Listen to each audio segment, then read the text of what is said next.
د سلام په وړاندې کولو سره پام راګرځوم د نن ورځې تازه مهم او وروستۍ خبرونو ته. د بهرنیو چارو وزارت د سرپرست صلاح الدین رباني له استعفا یوه ورځ وروسته د کانونو او پټرولیم سرپرستې وزیرې نرګس نیهان هم له دندې استعفا وکړه او ولسمشر غني هم د نوموړې استعفا منلې. د بادغیس ولایت امنیي قمندان شریف الله چمتو نن غرمه شاوخوا 1 بجه په کابل ښار کې وژل شوی دی.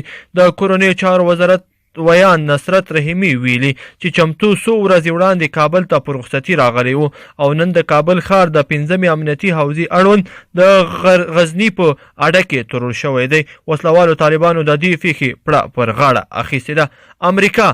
امریکا وایي تر 2040 کال پورې د افغان ځواکونو ملاتړ ته مالی سرچینې لرو. امریکا وایي تر 2040 زیږدیز کاله پورې د افغان ځواکونو د ملاتړ لپاره مالی سرچینې لري. په ناټو کې د امریکا استازي کی بیلی له رسنیو سره په خبرو کې ویلي دي دوی د افغان ځواکونو ملاتړ او روزنې ته ژمن دي. د نوموړي په خبره امریکا تر 2040 کال پورې د افغان ځواکونو د روزنې او تجهیز لپاره مالی سرچینې په واک کې لري او د دغه پوځ پیاوړتیا ته متحد دي. امریکایان ولې وژل شو؟ په لشکرګاه کې 15 امریکایي عسکر ټپیان شوي دي.